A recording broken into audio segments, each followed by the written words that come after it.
The late August sun hung over the isolated rural plains of Texas like a blazing eye of judgment, turning the sprawling farmland into a shimmering oven of heat and dust. The air was heavy and suffocating, thick with the relentless droning buzz of cicadas that sounded like a warning siren nobody was heeding. In this vast golden ocean of dry grass, danger doesn't announce itself with a shout. It hides in the silence, camouflaged within the earth itself. The temperature had already climbed past a blistering 100 degrees, making the horizon dance and blur. It was the kind of day where the boundary between life and death felt terrifyingly thin, and hidden beneath a pile of weathered logs, a lethal enemy was waiting. A massive diamondback rattlesnake, nearly 7 feet of coiled muscle and venom, lay perfectly still, blending into the shadows, waiting for a single careless step. Faith, a beautiful golden retriever with a heart as big as the open sky, was the only one who sensed the shift in the atmosphere. She wasn't just a dog. She was a mother, a guardian angel with 4 legs who had recently brought 5 tiny, clumsy miracles into the world. Her puppies, barely weeks old, were tumbling over each other in the dust, yapping happily, completely oblivious to the reaper hiding just inches away from their sensitive noses. Faith, however, was rigid. Her golden fur stood on end along her spine, and a low, rumbling growl vibrated in her throat. She wasn't aggressive. She was terrified. Her maternal instinct was screaming that something evil was watching her babies, and she placed her body between the woodpile and her playful children, her eyes darting frantically. The moment of tragedy happened faster than a human eye could blink. One of the puppies, a bold little male, stumbled too close to the logs, chasing a grasshopper.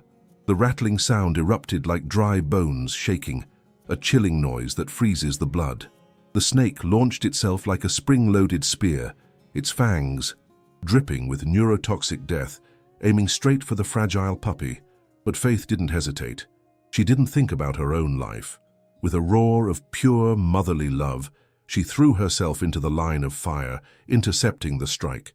The snake's fangs buried deep into her sensitive snout, delivering a full payload of poison meant to kill.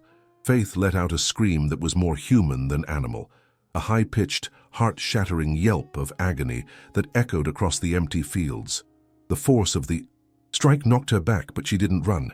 Even with the venom already coursing through her veins like liquid fire, burning her tissue and blinding her with pain, she scrambled back to her feet.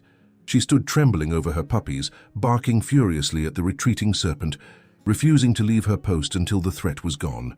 Her muzzle began to swell instantly, distorting her beautiful face, but her eyes, filled with tears and panic, checked each puppy to make sure they were untouched. She had taken the bullet for them. 50 yards away, Samuel, a 65-year-old retired carpenter with hands weathered by decades of hard labor, dropped his hammer. He had been fixing a section of the wooden fence, humming a hymn to himself, enjoying the solitude. But that scream, that sound of pure distress, cut through his peace like a knife.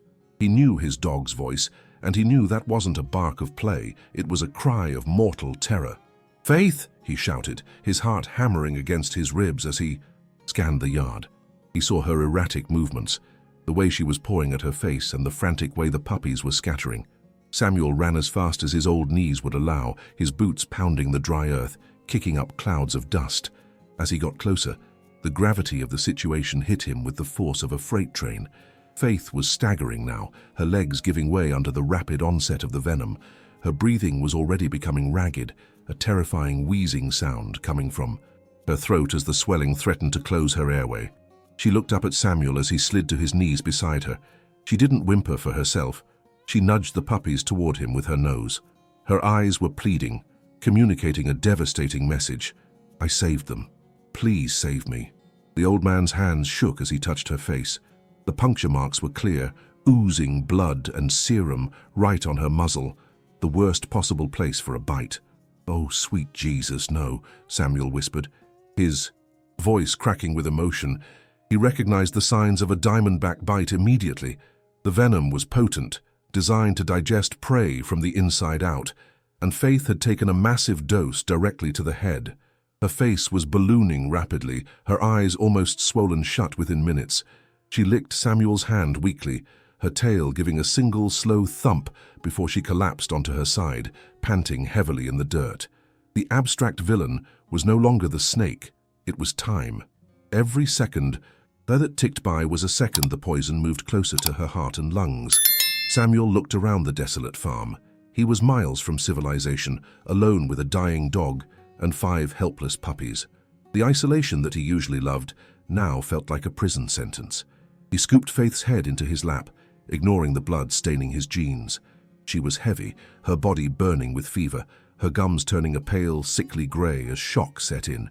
He felt helpless, small, and terrified that he was holding his best friend for the last time. But Samuel was a man of faith, and he knew that despair was a sin. He couldn't just watch her die.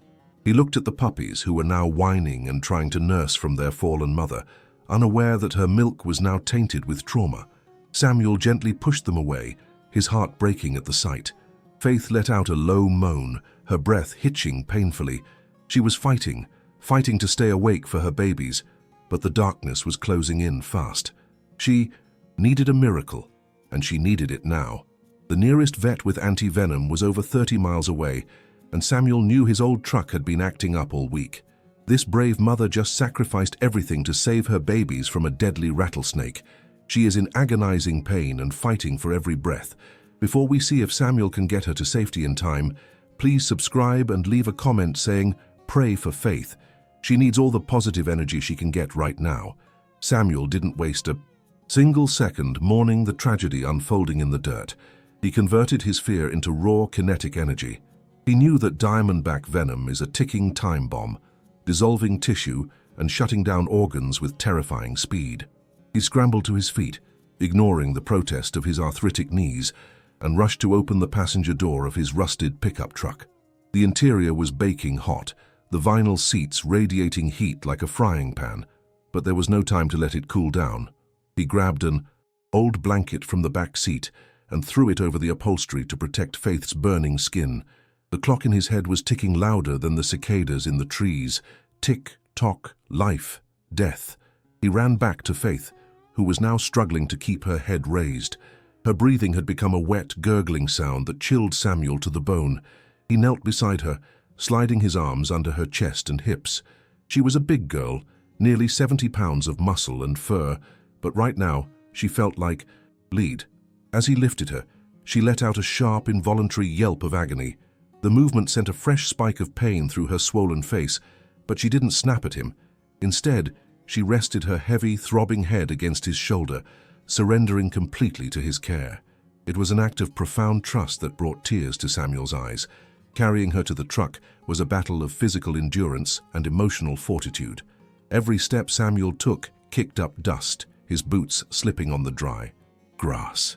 Faith's body was limp, her legs dangling uselessly, her tail tucked tight between her legs. The venom was already attacking her nervous system, making her muscles twitch uncontrollably. Samuel gritted his teeth, whispering reassurances into her ear as he walked. "I've got you, girl. Papa's got you, just hold on." He carefully maneuvered her into the cab, laying her gently on the seat. She looked so small, so defeated, curled up against the door, her eyes squeezed shut against the pain. But the mission wasn't just about Faith. He couldn't leave the innocent reasons for her sacrifice behind.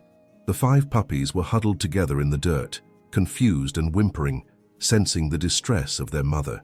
Samuel grabbed a plastic laundry basket from the porch, lined it quickly with a towel, and scooped up the squirming bundle of fur.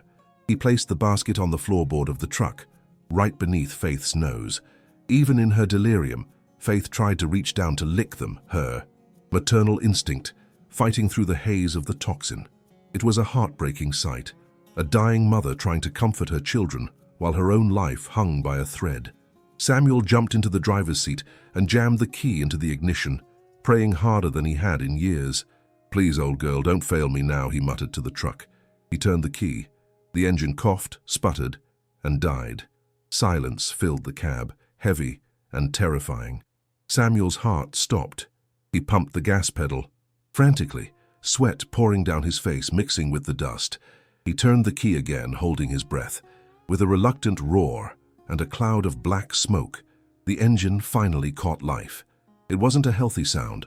A rhythmic knocking warned of trouble, but it was running. He slammed the gear stick into drive and floored the accelerator, the tires spinning in the loose gravel before finding traction.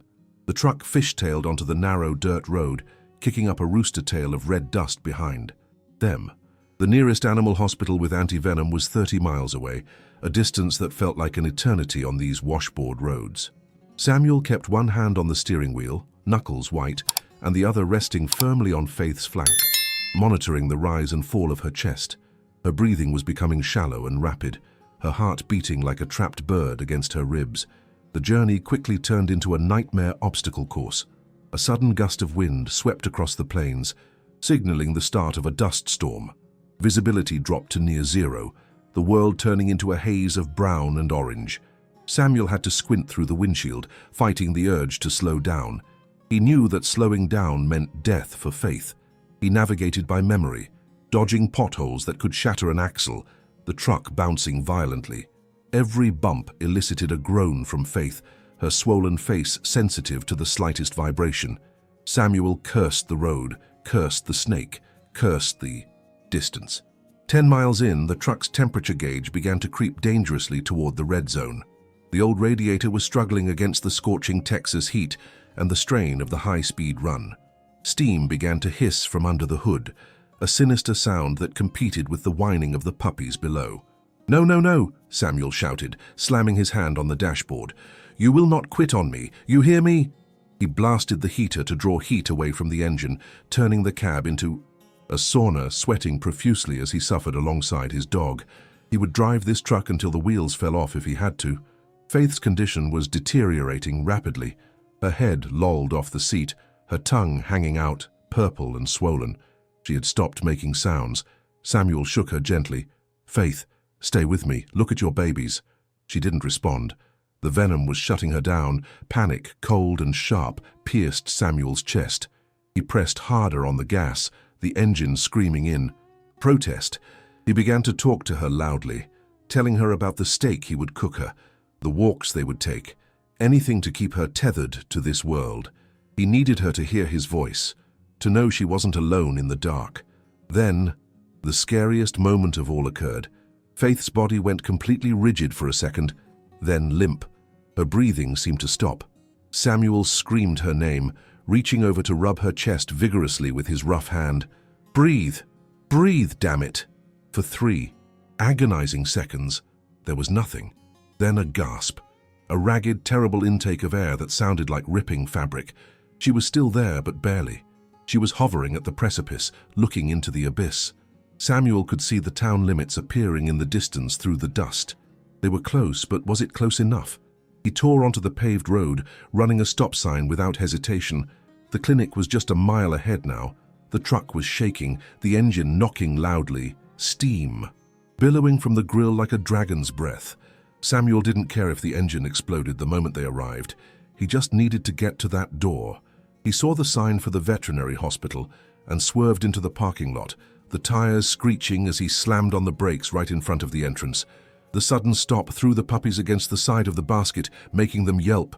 But Faith didn't move.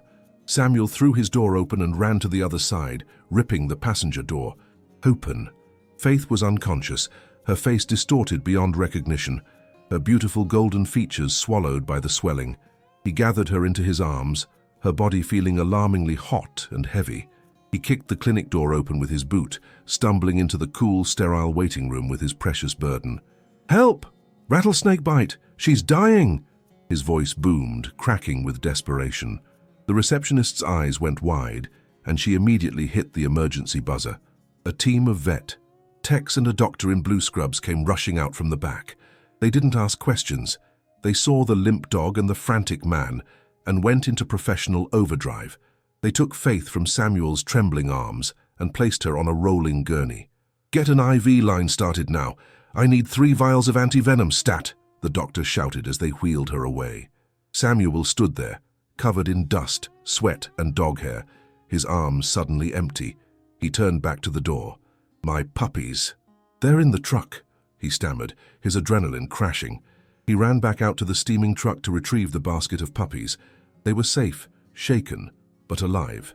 As he carried them into the clinic, he looked toward the double doors where Faith had disappeared. She was in the hands of science now, but the look on the doctor's face had been grim. The venom had been in her system for nearly 45 minutes. The damage was done. Now the war for her life would truly begin, and Samuel could do nothing but wait and pray that his best friend had enough fight left in her to come back to him. Faith is in critical condition. The venom is ravaging her body, and the doctors are racing against time. Is this the end for our hero, Mama? Hit the like button to send your prayers to the operating room. Your support helps us save lives. Now let's see if the anti-venom works. The double doors of the emergency room swung shut with a sterile whoosh, separating Samuel from the dog who had just saved his world. The sudden silence in the waiting room was deafening, a stark contrast to the roaring engine and chaos of the drive. Samuel stood there, trembling, his hands still sticky with the drying blood and saliva from Faith's mouth. He looked down at the laundry basket at his feet, where 5 confused puppies huddled together, their tiny whines echoing the fear in his own heart. He sank into a hard plastic chair, pulling the basket between his legs, burying his face in his hands. He began to pray a raw, unpolished conversation with God, begging for the life of the creature who had shown him what true sacrifice looked like. Inside the trauma room, the atmosphere was a whirlwind of controlled panic. Dr. Evans, the lead veterinarian, took one look at Faith and knew they were seconds away from losing her. Her head had swollen to twice its normal size, distorting her features into a grotesque mask. The skin was tight and shiny, purple bruising spreading down her neck like spilled ink. "She's not moving air!" a technician shouted. The stethoscope pressed to Faith's chest. The venom was causing severe edema in her throat, literally strangling her from the inside.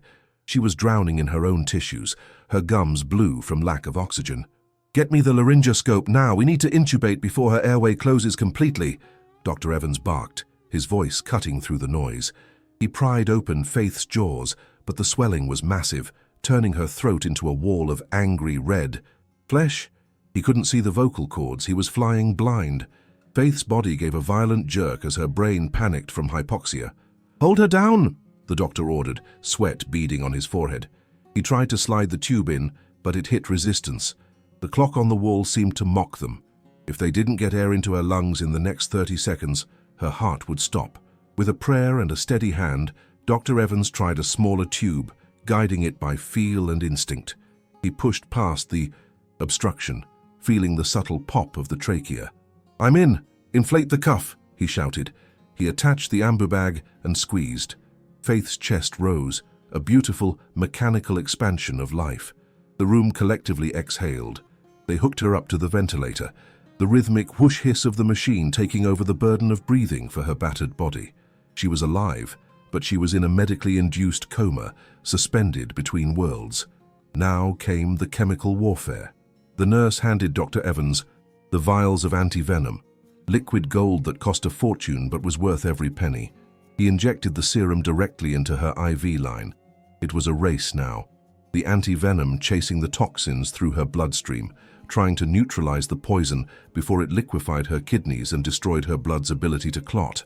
Blood was already oozing from the IV site, a terrifying sign that her coagulation system was failing. "Hang another bag of fluids," Dr. Evans murmured, watching the monitors like a hawk, "and keep the crash cart close. The next hour is the kill zone." Back in the waiting room, Samuel was unaware of the war being fought behind the doors. He was busy playing the role of surrogate mother. The puppies were hungry and scared, crying for the comfort of Faith's heartbeat. Samuel dipped his finger in water and let them suckle, speaking to them in a low, rumbling voice. "Mama's fighting, little ones. She's the toughest girl in Texas. You got to be strong for her." The receptionist watched him with tears in her eyes, moved by the sight of this rough-hewn man tenderly caring for the remnants of a tragedy. Dr. Evans finally emerged an hour later, looking like he had gone 10 rounds in a boxing ring. He sat down heavily next to Samuel. "Samuel, I'm not going to lie to you, it's bad," he said, his voice grave. "We got the airway secured and the anti-venom is in, but she took a massive hit. The bite was right on the muzzle, which is a highly vascular area. The venom went straight to her brain and heart. Her blood pressure is unstable, and we're worried about kidney failure. Tonight is critical. If she survives the night, she has a chance. But right now, it's in God's hands." Samuel nodded slowly, absorbing the blow. "Can I see her?" he asked, his voice barely a whisper. The doctor hesitated, then nodded. Briefly, She's sedated, but maybe she can sense you. Samuel left the puppies with the receptionist and walked into the ICU. The sight that greeted him broke. Faith lay on a stainless steel table, hooked up to a web of tubes and wires. Her face was unrecognizable, a swollen mass of purple and black. Her tongue hung out the side of her mouth, taped to the breathing tube. She looked like a fallen soldier. He walked up to her and placed his hand gently on her shoulder, the only part of her that wasn't bruised. "I'm here, Faith, I'm right here," he choked out. The heart monitor, which had been beeping a steady, slow rhythm, suddenly sped up. Beep, beep, beep. Samuel looked at the screen, then at the doctor. "She knows," Dr. Evans said softly, checking the readings. "Even in the coma, she knows you're here. Keep talking to her, Samuel. She needs a reason to come back." For the next 4 hours, Samuel didn't leave her side. He pulled up a stool and read Psalms aloud to her, his voice a steady anchor in the sterile room. But just after midnight, the alarms began to scream. Faith's body started to convulse. "She's seizing," a nurse yelled. The venom was attacking her nervous system. Samuel was ushered back, watching in horror as the team swarmed her again, pushing anticonvulsants, checking her pupils. It looked like the end. The line on the monitor fluttered erratically, threatening to flatten out. Samuel pressed his hand against the glass of the observation window, tears streaming down his face. "Don't you dare go! Your babies need you!" he shouted. As if hearing the command, the seizure stopped. Her vitals leveled out. Though they remained dangerously low, she had weathered the storm, but the exhaustion in the room was palpable. She was clinging to life by a thread, her body ravaged but her spirit unbroken. Morning came slowly, the sun creeping through the blinds, illuminating the dust motes in the air. Faith was still unconscious, but the swelling had stopped progressing. It was a small victory, but a victory nonetheless. Then, a shift occurred. As the sedation was lowered to check her neurological status, Faith began to whimper. It was a distressed, gargled sound around the tube. Her heart rate spiked to 160. She was thrashing weakly, her eyes darting under closed lids. Pain medication wasn't calming her. Dr. Evans checked her stats, puzzled. "She's not in pain, she's panicked. She's looking for something." Samuel knew instantly. "She's looking for them," he said, pointing to the door. "She thinks they're dead. She saw the snake strike, and then everything went black. She doesn't know I saved them." Dr. Evans looked at the sterile environment, then at the distressed dog who was fighting against the very machines keeping her alive. He made a decision that broke every protocol in the book. "Bring them in," he ordered. "If her stress levels don't drop, her heart is going to give out.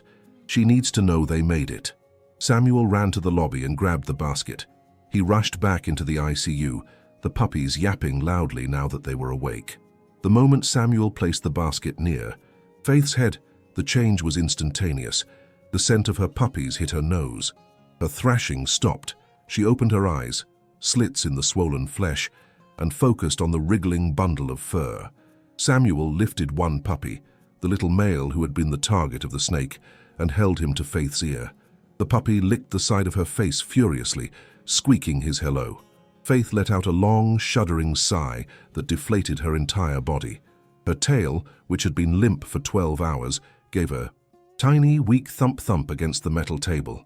The heart monitor slowed from a frantic 160 to a steady, rhythmic 90. The panic was gone. She had confirmed her mission was successful. Her babies were alive.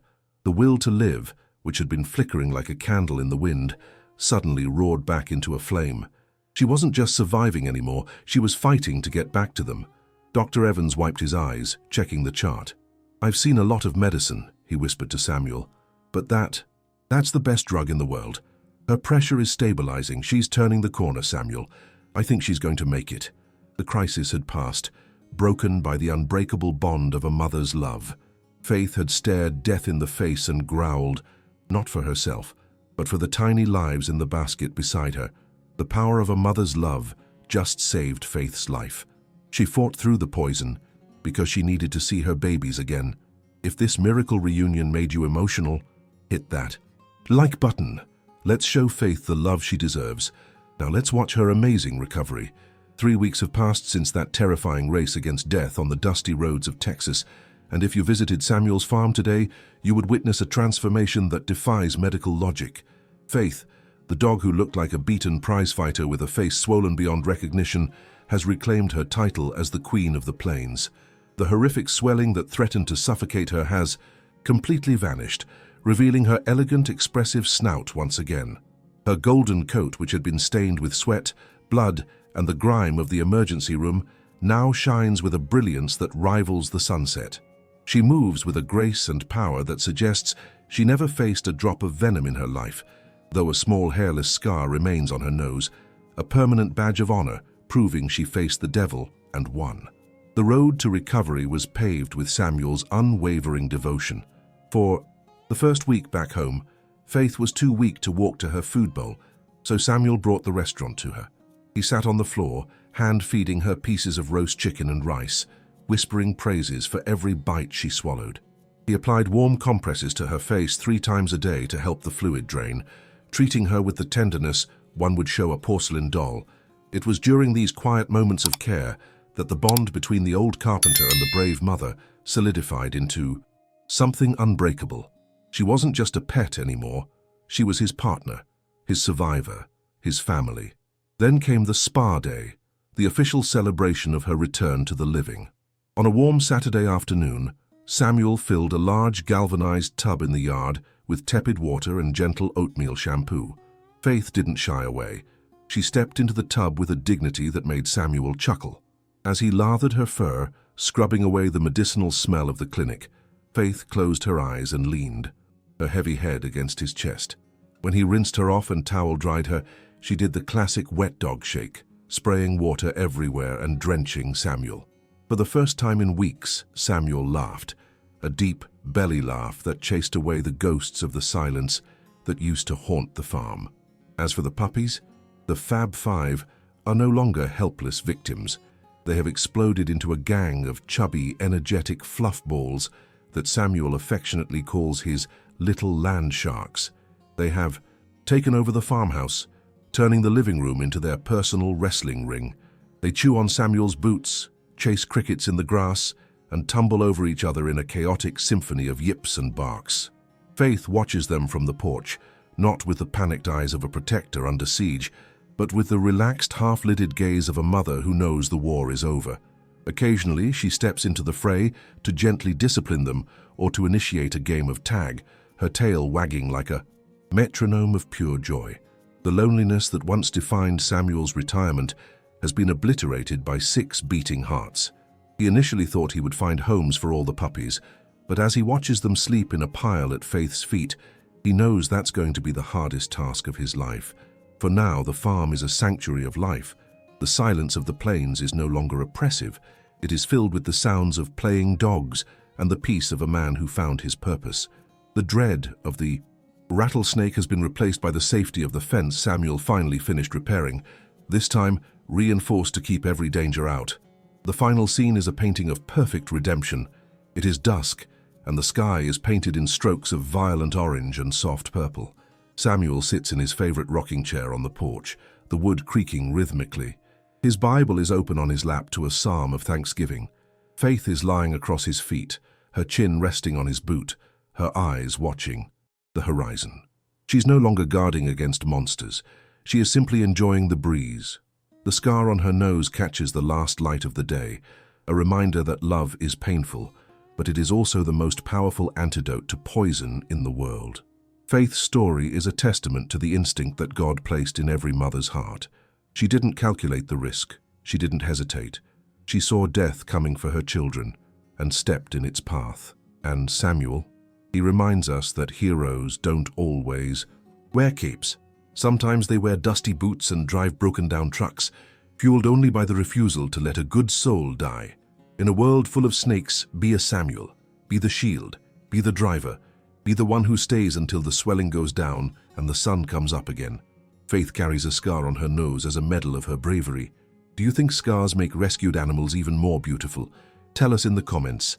If you believe that a mother's love is the strongest force in nature, smash that like button to honor Faith. And finally comment Amen to